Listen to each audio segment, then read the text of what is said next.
Buenos días, jóvenes, ¿qué tal? ¿Cómo les va?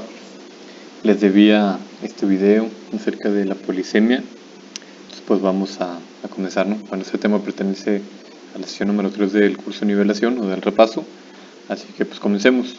Entonces, dentro de la polisemia,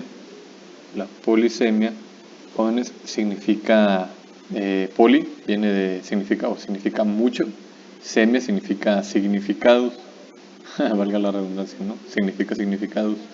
Entonces, la polisemia es la multiplicidad de significados en las palabras. Entonces, por ejemplo, tenemos la palabra echar, por ejemplo, la palabra echar. En este caso va sin H, porque no es con H es el verbo hacer, no echar, ¿verdad? Entonces tenemos el verbo echar y hablamos de polisemia cuando nos referimos a que el verbo echar puede tener varias acepciones o significados. Por ejemplo, echar significa arrojar algo. Por ejemplo, me echaron un balde de agua, es decir, que me echaron el agua del balde. Echar también significa, por ejemplo, dar. Por ejemplo, échame la mano, ¿verdad? Es decir, ayúdame.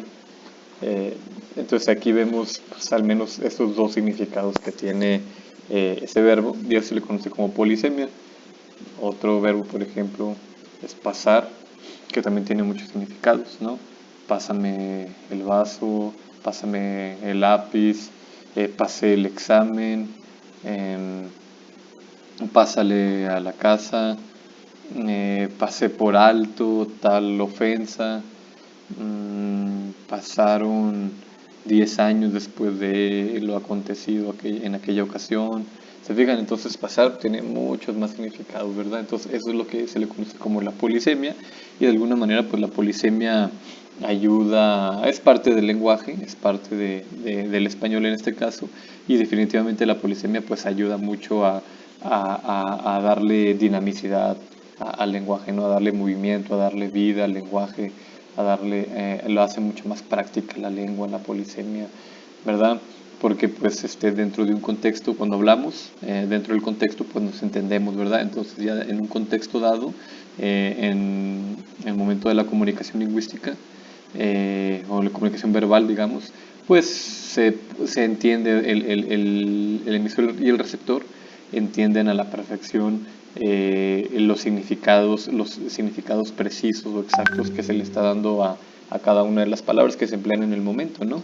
Entonces, pues eso ayuda mucho a que el proceso de la comunicación funcione, ¿verdad? Funcione bien, y acerca de la posibilidad de ambigüedades o de confusiones, de pásame el vaso, por ejemplo, o pásame la cuchara cuando estamos a la mesa en familia. Ya ven que normalmente algún miembro de la familia hace la broma de que nada más le pasa por enfrente la cuchara y luego ya se la vuelve a quedar consigo. Entonces, y es cuando la gente les dice o les corrige, no, es que no se dice pásame, se dice dame la cuchara. Entonces, pues eso no es cierto, ¿no? Pásame es uno de sus significados que tiene es darme la cuchara, por ejemplo.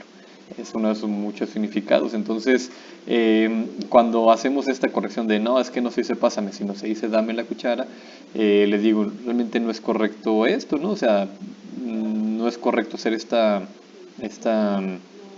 indicación o esta señalización de error, ¿verdad? Porque no hay tal error.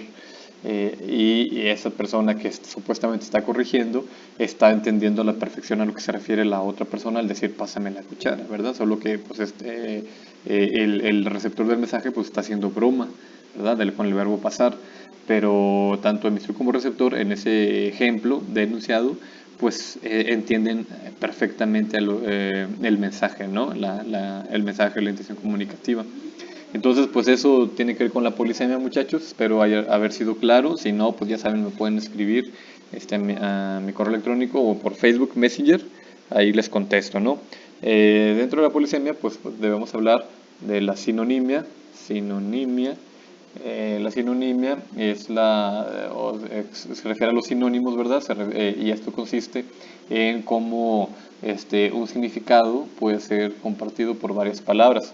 O dicho de otra manera, significa que varias palabras comparten un significado similar, porque para algunos escritores, para algunos lingüistas, pues los sinónimos tal cual o perfectos o exactos, absolutos, digamos, no existen, ¿verdad? Decía Jorge Luis Borges, por ejemplo, en una ocasión, que las palabras azulado, azulino y azuloso, pues no significan exactamente lo mismo, ¿verdad? Es decir, nosotros en ciertas situaciones, en ciertos contextos, utilizaríamos más azulado, en otros quizás utilizaríamos más bien azulino, pero difícilmente usaríamos la palabra azuloso.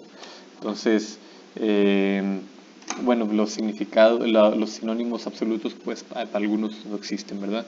Eh, Ejemplos de sinónimos, es decir, de palabras que comparten un mismo significado o un significado parecido, mejor dicho, sería, por ejemplo, matar, asesinar. Bueno, aquí les doy un ejemplo de cómo verdaderamente no existen o es difícil encontrar sinónimos absolutos. Matar y asesinar aparentemente podría significar lo mismo para nosotros. Bueno, finalmente es quitar la vida, ¿verdad? Matar, ese sujeto mató a otro sujeto o ese sujeto asesinó a otra persona. Entonces nosotros decimos, bueno, pues son sinónimos y en efecto lo son, ¿verdad? Pero si ustedes se fijan, no es exactamente el mismo significado de matar y asesinar. ¿Por qué? Porque matar no conlleva precisamente alevosía y ventaja, y en cambio asesinar sí. Es decir, matar puede ser un acto no premeditado, ¿verdad? Asesinar sí lo es. Entonces, si siguiendo esta línea o siguiendo esta idea, podríamos decir que un rayo mata, mas no asesina, ¿verdad? Nadie va a decir, no, es que iba caminando por la calle, iba pasando por debajo de unos árboles y un rayo lo asesinó. Sonaría muy extraño, de hecho, pues podríamos considerarlo como incorrecto incluso, ¿no? Entonces nosotros diríamos un rayo lo mató y eso no nos parece extraño. Bueno, es extraño que un rayo mate, ¿verdad? Pero que le caiga un rayo a alguien, pero el verbo matar nos suena bien o nos suena correcto en ese contexto. En cambio, sí podemos decir que un sujeto, que un delincuente asesinó a una persona al asaltar un banco, por ejemplo, o que la esposa asesinó al marido con colocándole o poniéndole unas gotas de veneno en el café de la mañana, por ejemplo. Entonces, ahí sí se escucharía mejor el verbo asesinar, ¿verdad? ¿Por qué? Porque ahí vemos que en efecto la esposa, o en el primer caso el asaltante, pues lo habían premeditado, lo habían planeado, ¿verdad? Entonces es un ejemplo de sinónimo y pues, que no sería absoluto, ¿verdad? No sé, se me ocurre otro ejemplo, bueno, el que comentaba de Jorge Luis Borges, azulino, azulado, azuloso, ¿verdad? Todos ellos significan con tonalidad azul, ¿no? Propio de aquel objeto, de aquello que tiene una tonalidad, un color azul, ¿verdad? En su mayoría, al menos, en la mayoría de su área o de su, no sé, pues cómo explicarlo ahí. Entonces ahí tenemos tres sinónimos, pero que no serían absolutos tampoco. Sí, sí me explico. Por ejemplo, tenemos, bueno, pues ya tendremos muchos más ejemplos de ello, ¿no? Que ustedes pueden en este momento estar imaginando o pensando. Por otro lado, tenemos la antonimia, que es lo que conocemos como los antónimos. Los antónimos, en vez de ser dos palabras que comparten un mismo significado, son dos palabras que comparten significados opuestos o contrarios, ¿verdad? Y eso pues lo estudiamos desde la primaria. Tenemos, por ejemplo, el adjetivo veloz y su contrario, el adjetivo lento, por ejemplo. Tenemos el adjetivo alto contra el adjetivo bajo, por ejemplo, ¿verdad? Incluso tenemos las preposiciones con y la preposición sin, ¿verdad? Entonces pueden ser, incluso hay preposiciones contrarias en su significado, en su sentido, en la idea que expresan, ¿verdad? Entonces, Pues bueno, esto en cuanto a la antonimia, repito, son palabras con significados opuestos. Tenemos los parónimos, paronimia, ¿verdad? Que son palabras que se asemejan, por ejemplo, casa, cara, cama, por ejemplo, ¿no? Son palabras que se asemejan, solamente difieren en algún sonido, en algún fonema. En este caso, la S con la R con respecto a la M, y pues eso sería la paronimia. Entonces, muchachos, por el momento sería todo. Espero que haya quedado claro. Ya saben que cualquier duda me la pueden hacer saber, principalmente pues por Facebook, es más rápido, en Messenger, y o si alguien gusta por correo electrónico institucional también, o incluso por Teams. Ya podríamos estar utilizando, si gustan, cada vez más Teams para irnos acostumbrando irnos acostumbrando, perdón, a usarlo cada vez más. Que estén muy bien, hasta luego. Buen día.